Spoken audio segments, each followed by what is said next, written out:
درنو زده کوونکو سلام، په خیر راغلی. خدای وکړي چې ټول روغ او جوړ اوسئ او خپل درسونو ته په منظمه توګه ورسیږئ. آیا ستاسو په یاد دی موږ په تېر لوست کې څه شی ولوسته؟ موږ په تېر لوست کې نوري بنډل مو ولوسته. دا مو وویلې کله چې یو کوچنی مقطع یا یو کوچنی خلا اوسیږي نور په هغې کې انتشار کوي او دا نور تیتیږي چې همدې ته څه شی وایي؟ نوري بنډل وایي. یعنې دا هره شعاع چې د نور راځي یا هره وړانګه چې د نور راځي او په دې ځای کې خپریږي دې ته نوري بنډل وایي. چې د دې په ترڅ کې موږ ځینې فعالیتونه هم ترسره کړه. دا ټول زموږ تېر لوست و. که چیرې بیا هم تاسو په تېر لوست کې کومه ستونزه درلود او یا هم د درس په کومه برخه پوه شوي نه وئ یا پوښتنه مو درلود نو کولی شئ چې له ما سره په کومنټونو کې شریک کړئ. زه به ستاسو پوښتنو ته ځواب وایم. اوس نو راځو خپل د نن ورځ لوست ته. زموږ د نن ورځ لوست د تېرو لوستونو په تعقیب د نور په هکله دی چې موږ به نن د نور سرعت ولولو. موږ پوهیږو چې نور له یو منبع څخه خپریږي. دا چې له منبع څخه په کوم سرعت خپریږي دا زموږ د نن ورځ لوست دی. د نور سرعت لکه څرنګه چې موږ پوهیږو نور له یو منبع څخه خپریږي. مثلا لمر د نور یوه منبع ده چې د هغې څخه نور خپریږي او ځمکې ته رارسیږي. همدارنګه تاسو یو لاسي څراغ په نظر کې ونیسئ. لاسي څراغ د نور یوه منبع ده چې تیاره کې تاسو له هغې څخه ګټه اخلئ او همدارنګه دا لاسي څراغ د دې سبب کیږي چې تاسو د شیانو د لیدو وړتیا پیدا کوي. نو اوس چې څرنګه د دې منبع څخه دا نور خپریږي او په کوم سرعت راځي او په شیانو لګیږي او تاسو د دې وړتیا پیدا کوئ چې دا شیان وګورئ نو دا ټول د نور سرعت پورې اړه لري. نو موږ به خپل په ننني ورځ لوست کې د نور سرعت باندې وپوهیږو. د ډېرو پخوا زمانو څخه پوهان دې باندې کار کولی او دې باندې څېړنې ترسره کولې چې وشي کولی د نور هغه دقیق سرعت لاسته راوړي. دا چې د نور سرعت ډیر لوړ دی یعنی ډیر زیات دی دوی نشو کولی چې د دې سرعت محاسبه کړي ځکه په هغه وخت کې دوی نه هغه ډیرې څېړنې درلودلې او د دې ترڅنګ هغه ډیر مجهزه وسایل هم نه درلود چې وشي کولی دوی د نور سرعت اندازه کړي. ځکه چې د نور سرعت یوازینی لوړ سرعت دی یعنی یوازینی هغه سرعت دی چې دې څخه ډیر زیات سرعت نور نشته یا د دې څخه نور زیات سرعت نشته. موږ وایو چې نور یوازینی لوړ سرعت دی. بالاخره د ډیرو وسایلو په جوړېدو سره او همدارنګه د ډیرو څېړنو په ترسره کولو سره پوهان په 20مه پیړۍ کې دې باندې توانا شول یا وشو کولی چې څه شی د نور دقیق سرعت لاسته راوړي. په کومه پیړۍ؟ 20مه پیړۍ کې. په 20مه پیړۍ کې د نور دقیق سرعت لاسته راغی چې دا د نور سرعت هم په بیلابیلو محیطونو کې محاسبه کړ چې هم په هوا کې محاسبه کړ او هم په خلا کې محاسبه کړ. خلا کې یعنی هغه محیط چې هیڅ شی شتون نه لري. د نور په مخ کې هیڅ شی شتون نه لري چې نور د هغې سره ټکر وکړي او د هغې سرعت کم شي. او هوا کې خو ځینې شیان شتون لري همدارنګه غازات شتون لري غبار شتون لري او یا هم دا ګرد کوچنی کوچنی ذرې شتون لري.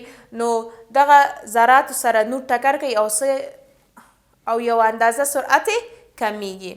پوهان دا تجربې خپل تر هغه وخته پورې ترسره کړئ او تر هغه وخته پورې دا تجربې خپل تکرار کړئ او همدارنګه بیلابیلو وسایلو په واسطه دا تجربې ترسره کړئ تر څو چې د دوی د تجربې غلطي 0.01 سلنې ته راښکته شوه.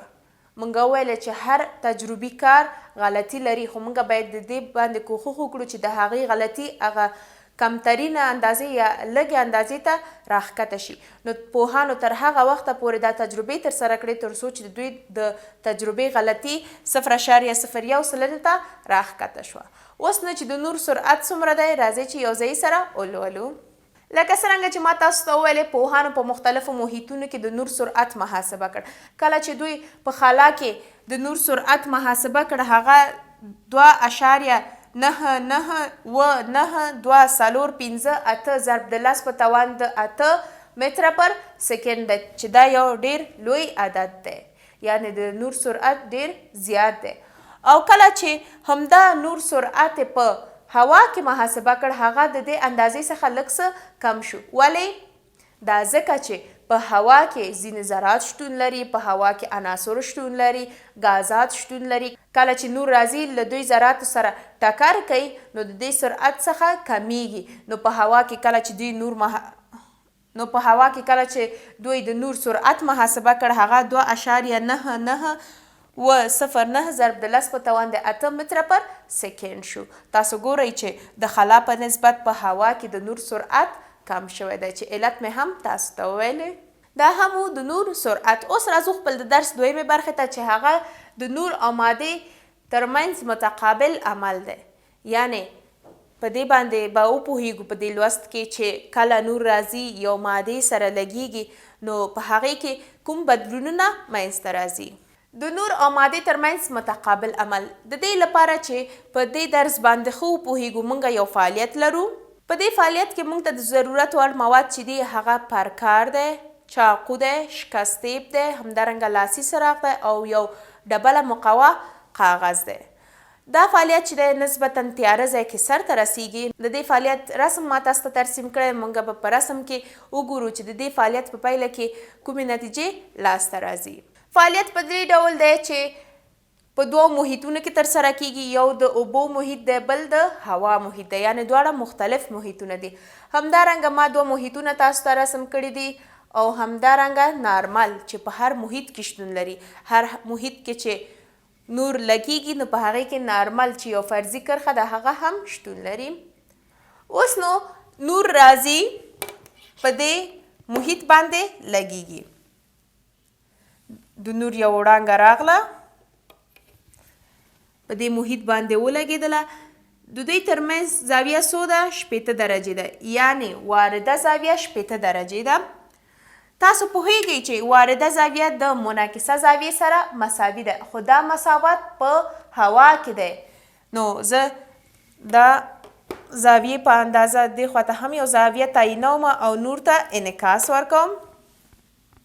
نور ته مې انعکاس ورکړ او دغه زاویه هم 80 درجې ده ځکه چې وارده زاویه د منعکسه زاویې سره مساوي ده. دا خو وارده وړانګه او منعکسه وړانګه ده. کله چې یو نور راځي په اوبو باندې لګیږي، هغې په سطحه چې لګیږي یو څه اندازه یې منعکس کیږي، یعنې د اوبو له سطحه ځي او یو څه اندازه یې چیرته اوبو داخل ته ځي. نو چې اوبو داخل ته ځي زه دا وړانګه هم تاسو ته ترسیموم. هغه په دې ډول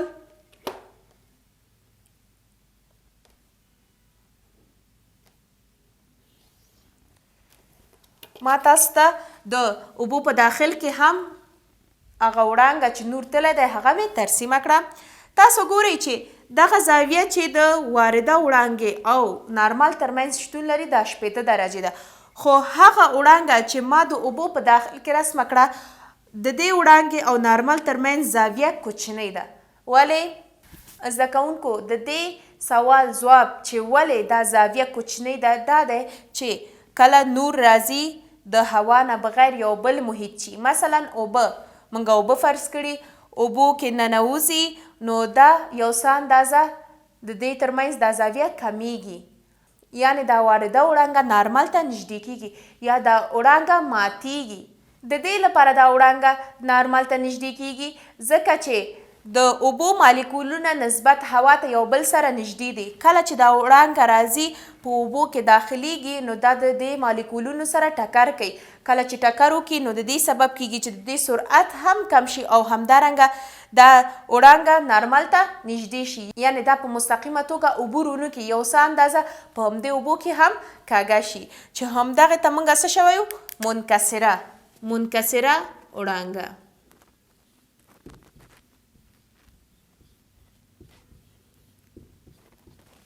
او همدارنګه د دې وړانګې کاږېدو یا ماتېدو ته موږ د نور انکسار یا ماتېدنه وایو. یعنې کله چې نور راځي اوبو ته داخلیږي دا انکسار کوي یا ماتیږي، یعنې د نارمل او د دې منکسره وړانګې ترمنځ دا زاویه کوچنۍ کیږي. د وارده زاویې سره به دا شی مساوي نه اوسیږي، د هغې څخه به کوچنۍ. مثلا که دا وارده زاویه 80 درجې وه، منعکسه زاویه هم 80 درجې وه، خو منکسره زاویه به 40 درجې اوسیږي، یعنې 20 درجې به کمه شوې اوسیږي ځکه چې د اوبو مالیکولونه سره نږدې دي، نور د دې سره ټکر کوي او د دوی سرعت نه هم کمیږي او همدارنګه دا نارمل کرښې ته نږدې کیږي. دا هم د نور او مادې ترمنځ متقابل عمل و، یعنې کله چې نور راځي په یو مادې لګیږي هلته دا انکسار کوي یا ماتیږي او د دې سرعت نه هم کمیږي. زده کوونکو لکه څرنګه چې د فعالیت په پیل کې ما وویلې چې دا فعالیت په تیاره ځای کې ترسره کیږي نو د دې لپاره ما تاسو ته د دې فعالیت رسم وویسته تر څو چې تاسو پې پوه شئ خو بیا هم تاسو کولی شئ چې دا فعالیت په خپلو کورونو کې ترسره کوئ زمونږ د نن ورځ لوست همدلته پای ته ورسېدل زه راځم تاسو ته درس راټولوم موږ په خپل ننني ورځ لوست کې د نور سرعت لوسته موږ وویلې چې پوهانو په 20مه پیړۍ کې د نور سرعت محاسبه کړ چې په مختلفو محیطونو کې محاسبه کړ یو خلا او بل هم هوا وه چې په هر یو کې موجوده سرعتونه ولوسته د دې ترڅنګ موږ د نور او مادې ترمنځ متقابل عمل دا مو هم ولوسته موږ وویلې کله چې نور راځي په یو محیط کې داخلیږي خصوصا که هغه هوا نه بغیر محیطي مثلا اوبه یا کمبل محیطي نو دا نور ماتیږي یا انکسار کوي چې همدغه د نور ماتېدو ته انکسار وي دا ټول زموږ د نن ورځ لوستو نو زده کوونکو ستاسو کورنۍ دنده دا ده چې همدغه فعالیت تاسو کولی شئ چې په خپلو کورونو کې ترسره کړئ کړنلاره یې وګورئ او دا فعالیت ترسره کړئ نو زموږ د نن ورځ لوست همدلته پای ته ورسېدل تر بیا د فزیک نوي لوسته پورې ټول په لوی څښتن تعالی سپارم الله مو مل شه